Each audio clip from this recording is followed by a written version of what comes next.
सरदार वल्लभ भाई पटेल जीवनी। अपने बहादुरी भरे कामों के कारण ही वल्लभ भाई पटेल को लौह पुरुष कहा जाता है। बारडोली सत्याग्रह में अपने अमूल्य योगदान के लिए लोगों ने उन्हें सरदार की उपमा दी। सरदार पटेल एक प्रसिद्ध वकील थे, लेकिन उन्होंने अपनी पूरी जिंदगी भारत को आजादी दिलाने में बिताई। आजादी के बाद ही सरदार वल्लभ भाई पटेल भारत के उप प्रधानमंत्री बने और भारत को एक बंधन में जोड़ने में उनकी महत्वपूर्ण भूमिका रही है। भारत के लौह पुरुष सरदार वल्लभ भाई पटेल का जन्म 31 अक्टूबर 1875 को करमसद ग्राम गुजरात में हुआ था। उनके पिता जवेहर भाई पटेल एक साधारण किसान और माता लाडबाई एक गृहिणी थीं। बचपन से ही वे परिश्रमी थे। बचपन से ही खेती में अपने पिता की सहायता करते थे। वल्लभ भाई पटेल ने पेटलाद की एनके हाई स्कूल से शिक्षा ली। स्कूल के दिनों से ही वो होशियार और विद्वान थे।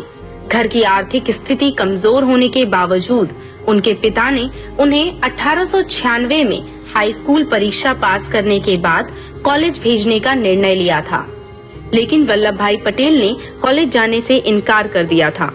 इसके बाद लगभग 3 साल तक वल्लभ भाई पटेल घर पर ही थे और कठिन मेहनत करके बैरिस्टर की उपाधि संपादन कर ली और साथ में ही देश सेवा के कार्य में लग गए। वल्लभ भाई पटेल एक भारतीय बैरिस्टर और राजनेता थे और भारतीय राष्ट्रीय कांग्रेस के मुख्य नेताओं में से एक थे और साथ ही भारतीय गणराज्य के संस्थापक जनकों में से एक थे।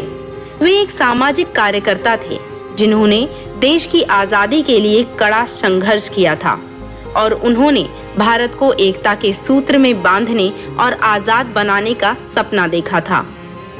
गुजरात राज्य में वे पले बढ़े। पटेल ने सफलतापूर्वक वकीली का प्रशिक्षण ले रखा था।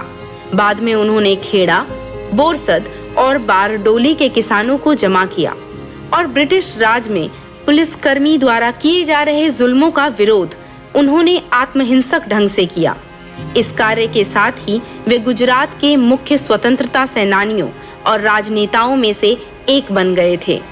उन्होंने भारतीय राष्ट्रीय कांग्रेस में भी अपने पद को विकसित किया था और 1934 और 1937 के चुनाव में उन्होंने एक पार्टी भी स्थापित की थी और लगातार वे भारत छोड़ो आंदोलन का प्रसार प्रचार कर रहे थे।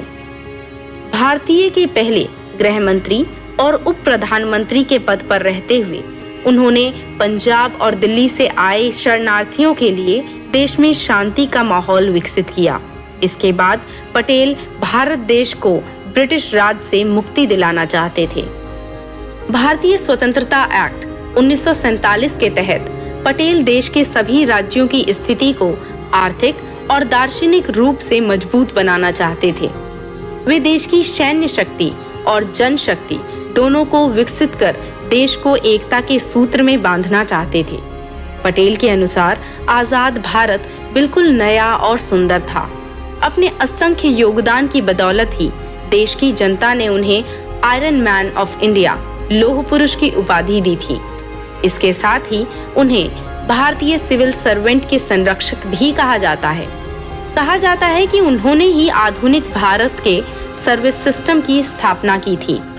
सरदार वल्लभ भाई पटेल एक ऐसा नाम एवं ऐसे व्यक्तित्व हैं जिन्हें स्वतंत्रता संग्राम के बाद कई भारतीय युवा प्रधानमंत्री के रूप में देखना चाहते थे, लेकिन अंग्रेजों की नीति, महात्मा गांधी जी के निर्णय के कारण देशवासियों का ये सपना पूरा नहीं हो सका था। आजादी के समय में एक शूरवीर की तरह सरदार पटेल की ख्याति थी। सरदार वल्लभ भाई पटेल के जीवन से ये बात तो स्पष्ट हो गई थी कि इंसान महान बनकर पैदा नहीं होता। उनके प्रारंभिक जीवन को जानकर हम कह सकते हैं कि सरदार पटेल हम जैसे ही एक साधारण इंसान ही थे जो रुपए, पैसे और सुरक्षित भविष्य की चाह रखते हों, लेकिन देश सेवा में लगने के बाद धीरे धीरे आगे बढ़ते हुए बैरिस्टर वल्लभ भाई पटेल कब सरदार पटेल और लौह पुरुष वल्लभ भाई पटेल बन गए पता ही नहीं चला। सरदार पटेल ने राष्ट्रीय एकता का एक ऐसा स्वरूप दिखाया था जिसके बारे में उस समय में कोई सोच भी नहीं सकता था। उनके इन्हीं कार्यों के कारण उनके जन्मदिन को राष्ट्रीय स्मृति दिवस को राष्ट्रीय एकता दिवस के रूप में मनाया जाता है। इस दिन को भारत सरकार ने 2014 से मनाना शुरू किया था। हर साल 31 अक्टूबर को राष्ट्रीय एकता दिवस मनाया जाता है। एक नजर में सरदार वल्लभ भाई पटेल 1913 में लंदन में बैरिस्टर की उपाधि संपादन करके भारत लौटे। 1916 में लखनऊ में राष्ट्रीय कांग्रेस के अधिवेशन में वल्लभ भाई पटेल ने गुजरात का प्रतिनिधित्व किया। 1917 में वो अहमदाबाद नगरपालिका में चुनकर आए। 1917 में खेड़ा सत्याग्रह में उन्होंने हिस्सा लिया। साराबंदी आंदोलन का नेतृत्व उन्होंने किया। आखिरकार सरकार को झुकना ही पड़ा। सभी टैक्स वापस लिए गए। सरदार के नेतृत्व में हुए इस आंदोलन को विजय प्राप्ति हुई। 1918 के जून महीने में किसानों ने विजयोत्सव मनाया। उस समय गांधी जी को बुला के वल्लभ भाई को मानपत्र दिया गया। 1919 को रॉलेट एक्ट के विरोध के लिए वल्लभ भाई ने अहमदाबाद में बहुत बड़ा मोर्चा निकाला। 1920 में गांधी जी ने असहकार आंदोलन शुरू किया। इस असहकार आंदोलन में वल्लभ भाई ने अपना पूरा जीवन देश को अर्पण किया। महीने में हजारों रुपए मिलने वाली वकीली उन्होंने छोड़ दी। 1921 में गुजरात प्रांतीय कांग्रेस कमेटी के अध्यक्ष स्थान पर उनको चुना गया। 1923 में अंग्रेज सरकार ने तिरंगा पर बंदी का कानून किया। अलग अलग जगह से हजारों सत्याग्रही नागपुर को इकट्ठा हुए। 3.5 महीने पूरे जोश के साथ वो लड़ाई चली। सरकार ने इस लड़ाई को दबाने के लिए हर मुमकिन कोशिश की। 1928 में बारडोली को वल्लभ भाई ने अपने नेतृत्व में किसानों के लिए साराबंदी आंदोलन शुरू किया। पहले वल्लभ भाई ने सरकार को सारा कम करने का निवेदन किया, लेकिन सरकार ने उनके निवेदन को अनदेखा किया। योजना के साथ और सावधानी से आंदोलन शुरू किया। आंदोलन को दबाने की सरकार ने हर मुमकिन कोशिश की, लेकिन इसी समय बंबई विधानसभा के कुछ सदस्यों ने अपने स्थान से इस्तीफा दे दिया। इसका परिणाम ये हुआ कि सरकार ने किसानों की मांगे सशर्त मान ली। बारडोली किसानों ने वल्लभ भाई को सरदार ये बहु मान दिया। 1931 में कराची में हुए राष्ट्रीय कांग्रेस के अधिवेशन के अध्यक्ष स्थान पर वल्लभ भाई थे। 1942 में भारत छोड़ो आंदोलन में हिस्सा लेने के वजह से उन्हें जेल जाना पड़ा। 1946 को स्थापन हुए मध्यवर्ती अभियान मंत्रिमंडल में वे गृह मंत्री थे। वो घटना समिति के सदस्य भी थे। 15 अगस्त 1947 को भारत स्वतंत्र हुआ। स्वतंत्रता के बाद पहले मंत्रिमंडल में उप पंत प्रधान का उन्हें स्थान मिला।